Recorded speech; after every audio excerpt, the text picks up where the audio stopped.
So, hello and welcome to today's conversation. How are you doing today? I'm good, Martin. How are you? I'm doing fabulous. Thank you. Today's topic is something that I know is near and dear to your heart, and Okay. I'm really interested to hear where you're going to go with this. Well, and you haven't told me yet. Nope. And we should state that so that you're springing the topic on Nope. me, as well as whatever the conversation is. It's going to be me in the raw. Perfect. Perfect.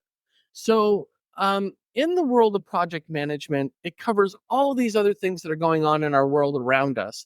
And in this particular topic, I've been seeing this trend that I'm curious about what you think about it naturally and what you think about it inside project management. And that is this pushback against DEI in the workplace. So I'm seeing it happen in the offices. I'm seeing it happen in general. And certainly there are online threads around this. Maybe I'd love to hear your thoughts on what you think about this movement as it's starting to come into the conversation. Okay, wow, that's a real blind side. But I mean, I love it. And I'm all about the blind side today.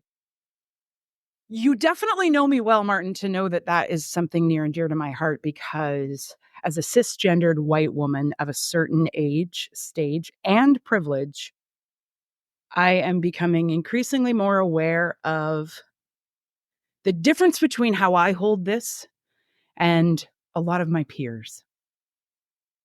And I'm disheartened.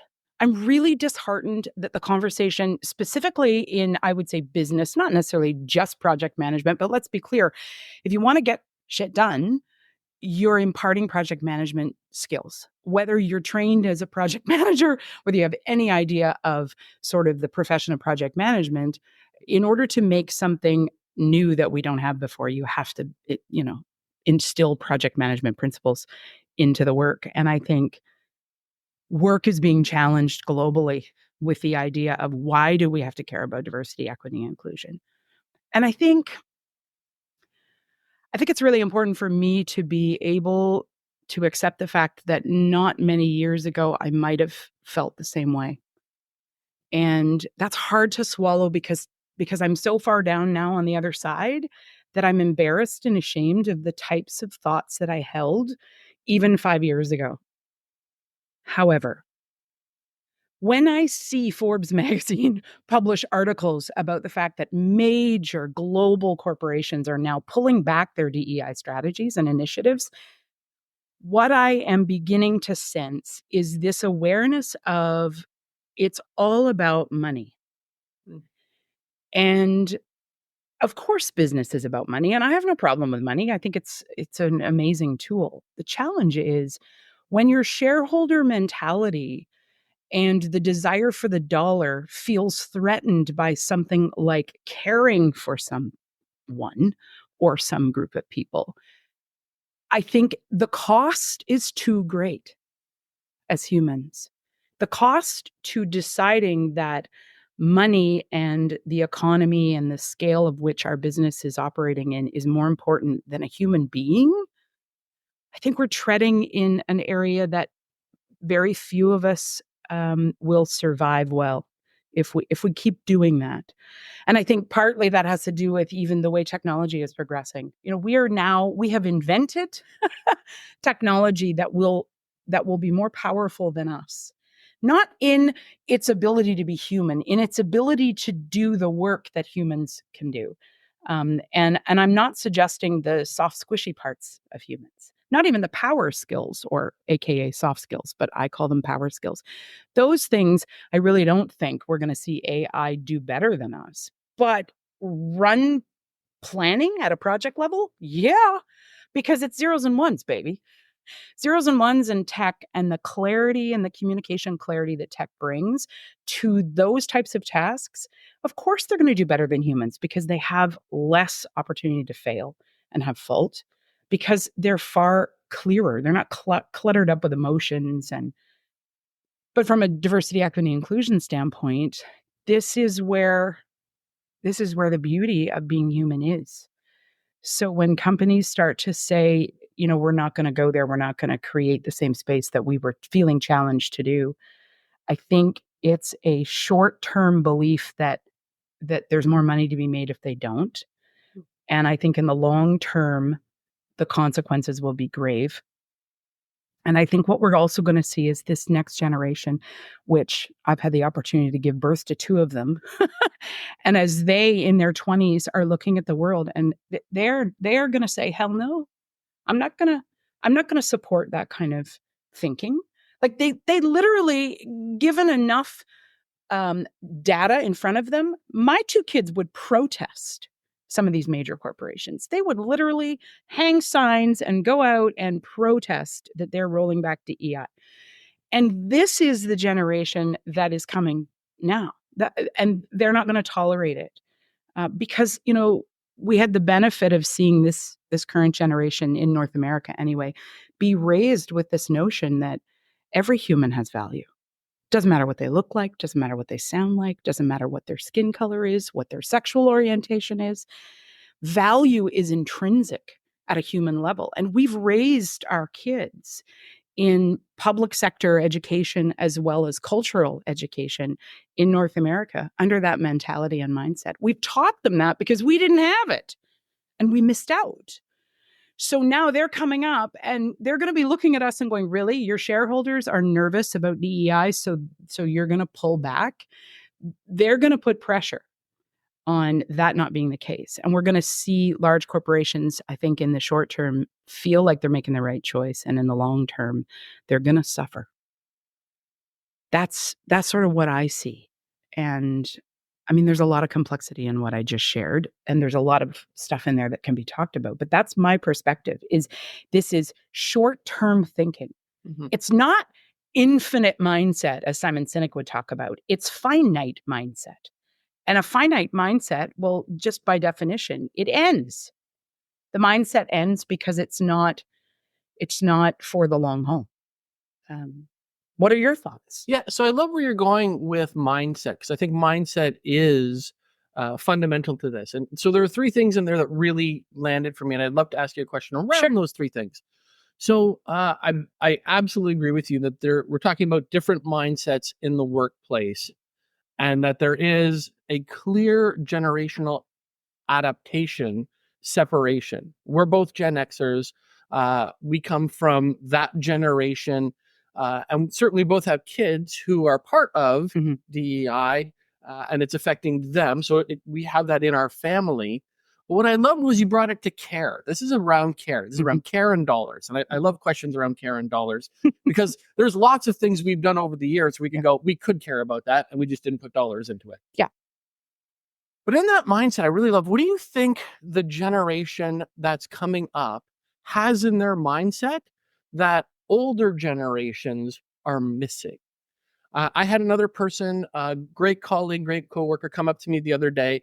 What are you doing today, Martin? I'm teaching a DEI course. Oh, I feel bad for you. That stuff is garbage. And literally in the workplace came out with and I'm like, well, we have certain legislation, certain pieces, certain things we're following, and nothing. Obviously, I never had the training. Whoa. It's not that they just didn't have the training. Notice that I heed that person. That's a bias, folks. Listen to my own bias.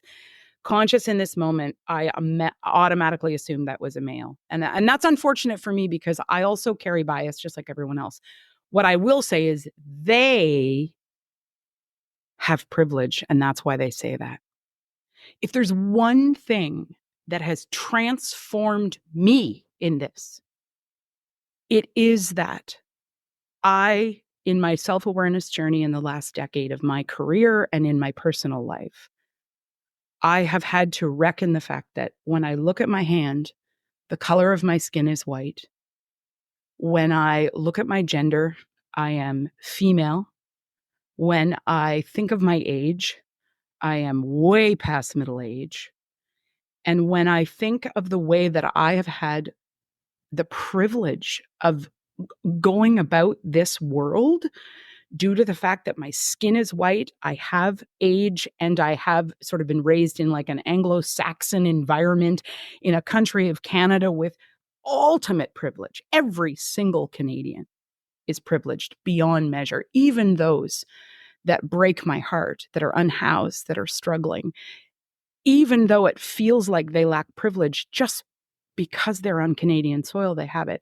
And I think this is where, when I hear someone in that story you told say that, oh, that DEI stuff is garbage, all I hear is a lack of awareness of how much privilege they carry. Because DEI is actually about everyone. And I think a lot of people think when we have these, equity conversations, we're talking about people that don't have privilege. It's not true. We're talking about everyone. Now, are we talking about the imbalance of privilege? Absolutely. Of course, we're talking about imbalance, but we're actually talking about that person telling you that as well. And the thing is, when you have so much privilege and you've never had it reflected back to you as what it is, you say arrogant stuff like that because it's not thought through with a filter of what you have carried your whole life. So I look at that individual and I think, it's about exposure. That's it. It's about a complete lack of understanding and awareness of their privilege. And I think that's where I think the short-sightedness of saying that stuff isn't relevant. Okay, to you in this moment, based on your context, it doesn't feel relevant. But your feelings don't make it fact. And I think this is where this, cognitive behavioral approach to thinking about, okay, emotions are felt, facts are not emotions. They can be connected, but they're not the same thing. And I think it's in those conversations where, okay, why do you think it's garbage? Oftentimes it comes from a deep-seated feeling of threat or risk. But sometimes it's not even that deep. Sometimes it's just, I heard somebody squawk about it and I didn't like what they said. Great. Okay. But where's the critical thinking about what was said and how it made you feel? A lot of people in our generation, as you said, Martin, Gen X or older, we literally have gone through life having almost never needed to self-evaluate or self-actualize because the entire construct around us has protected us from doing that. And I think particularly business systems, professional environments, a lot of these systems have been created first and foremost to protect men. And I can say that because I'm a woman and I know what it feels like to be able to see the room of professionals, but there's a wall of glass between me and them. And them on the other side are male and me being female. I understand that. I mean, I was born in the 70s. I have lived being devalued and diminished due to my gender. I have also had to reckon with how I use my gender to create credibility and value. I've made huge mistakes there. And I think that's also what's allowed me to come to this last decade of my life and go, oh, wait a minute. If I think about me and my privilege and what I have and what I've done with it and how I've self-served with it, I think that's just made me really ashamed. Like I said at the beginning, I'm ashamed of the things that I held really true even 5 years ago, let alone 10 years ago. And from that shame, instead of hiding it, I've tried to be really provocative with myself, talk about it, and then also bring it out into the open. To the extent that, and I'll give you really a personal kind of piece of this. Very recently, a family member who I treasure more than anything, who I desperately love, they're in their late 90s, and they love me, I know that, but they went too far in telling me that diversity, equity, and inclusion isn't important. They went so far as to question that I even love appropriately because I'm willing to accept people based on the fact that they're different. And I recognize that someone in their late 90s may not feel they have capacity to see the world any different. But for me, this person, this cut deep. And I had to create boundaries with them that I have never had in my entire life. And those boundaries now are about me just not engaging in a deeper relationship with that person. Now, I don't harbor it against them. I've released it because I recognize their life experience is not mine. But their lack of awareness of their privilege is something that I've now recognized I have to protect myself from. That's perfect. And I love where you're going with that particular space there, around this privilege and what we don't have. And I like how you said it, because you almost said it like there was a blind spot. If you had a blind spot before, yeah. that now you can say, hey, Yeah. now with this new, coming back to mindsets, with this new mindset, it opens up this blind spot I used to have, and I don't have that blind spot anymore. Mhm. Well, I don't have that blind spot. I have others. That's actually where I was going to go.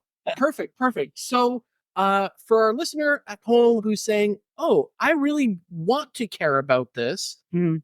what questions should I be asking myself about my blind spots Mm. that might help me see that transformation you've gone through? So I was in Pike Place Market in Seattle years ago. And I was there with a girlfriend on a girls' weekend. We're having a real gas of a time. It was wonderful. And I was walking through, if you've been to Pike Place Market in Seattle, there's lots of vendors. And I'm walking through, and there's this vendor who has got a table filled with images, pictures. And I'm drawn to like, oh, I want to hang a Pike Place Market, picture on my wall at home. And it's like 3 for $30 or something like that. And so I'm trying to find 3 images that I want. And I see this image out of the corner of my eye, and no word of a lie. I'll tell you what it actually said. It said, see God in everyone. And I got some issues with God. So immediately I was exacerbated by the God word. However, I kept in my search for the third piece of art, I kept going back to that. And even though I've got some God issues that I'm still working on, I just was attracted to the line, see God in everyone. Because to be honest with you, Martin, I hadn't done that. Now, obviously, my God issues aside, let's add an extra O. If you add an extra O to the God, you get good. So that's what I kind of did. I transitioned my thinking because of my God complex that I'm still working on, and I went, okay, see good in everyone. And I was really stopped because I realized I had not spent my life doing that professionally, personally. My privilege had allowed me to believe that it was an us and them game all the time. It was, I'm good. Are they as good as I am? And no word of a lie, I picked up like, I've literally got the cash in hand, and I'm like, am I going to buy this one? And it was the third one. And I picked it up. I put it in my suitcase. I came home and I felt like I had this like treasure or something. And I framed it and I kept it in my home, and it sat somewhere fairly prominently for quite a while. It offended my kids because of their own God complexes. My partner also didn't necessarily love it, but for me, it was like, what does that mean? And I began to meditate on that on a regular basis.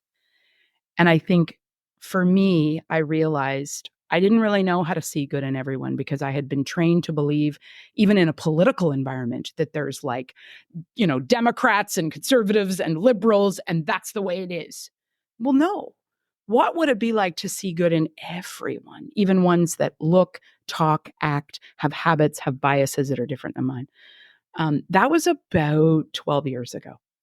And I think for me, it was the having this stanza and meditating on it every day and trying to make it real. So I'll tell you, this is what I did. I thought in terms of what are the micro moments in my life, not the macro, not the, the local politics, the national politics, not the what's on TV, what's at my grocery store when I'm checking out. Who's helping me bag my groceries? Do I see them and do I see they're good? Or do I decide that because they are a grocery bagger, I'm better than they are?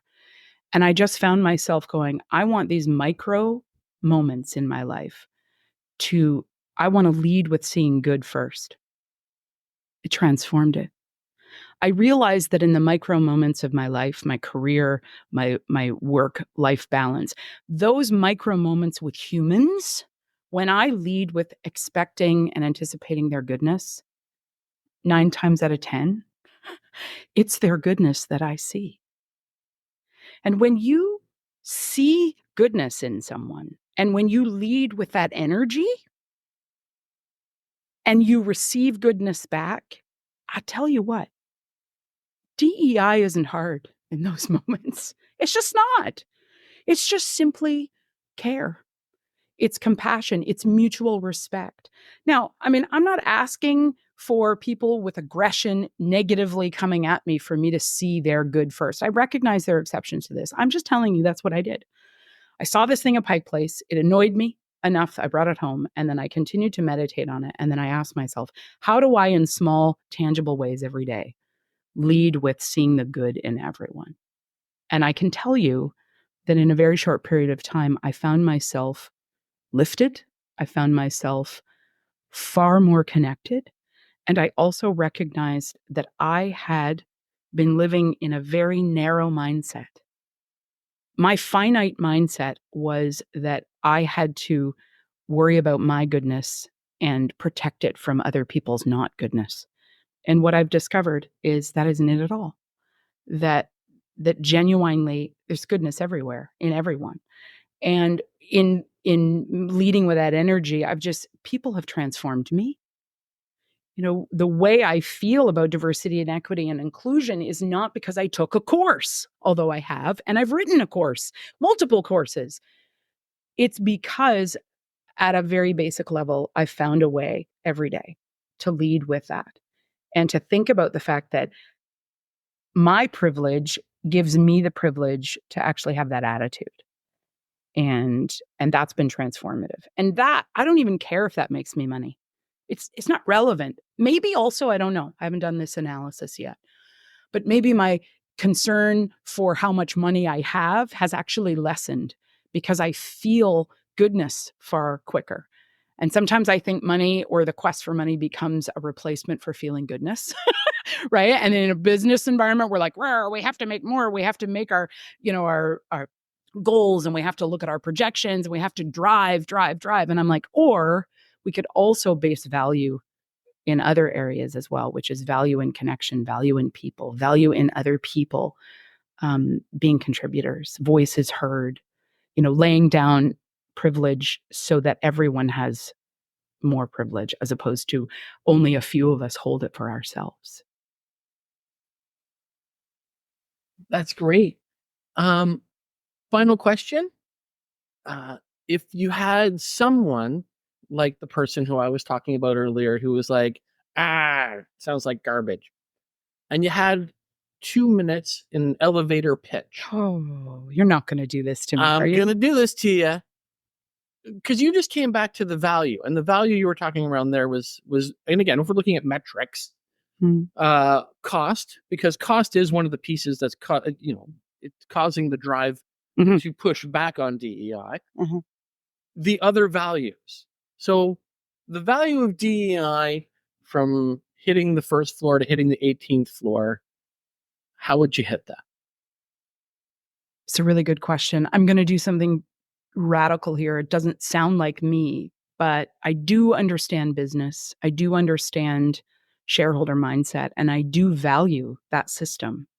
So I would say I would flip it. I would make it about the money. Because money does speak to people. And if you meet someone who's righteously indignant about their position with diversity, equity, and inclusion, I will say I can make some assumptions. Usually that person has more privilege than anyone else in the room or has a lot of privilege. And fixing that in 2 minutes, not possible. So I would drive it home on a fiscal level.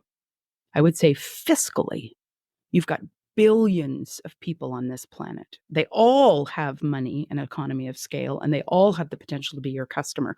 Why, in God's name, would you eliminate market? Don't even have to do it because your heart feels it's right. You do it because what it communicates is all people are our customers. All people need access. Why? Because it's going to be bigger business. So I would make it about the fiscal. Now, what I would do in the mix of that would be also to really try to hold space for them to do their own journey of self-awareness. But honestly, I get it. I get that the way they're going to see it the fastest is when you make it about what they value. And if they value money first, then go in with the money, because there are great justifications for the fiscal benefit long-term to diversity, equity, and inclusion. So that's what I would do.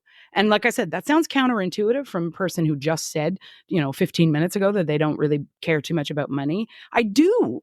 I care about it as a tool. And if that's a tool to help someone begin the journey, then I would go there. And in that short term, I would encourage them also. I might share some of my own personal journey with them because, quite honestly, at the end of everyone's life, we don't look back about, oh, how much money we made. And usually, when someone's coming to their demise, it's about connections, it's about people.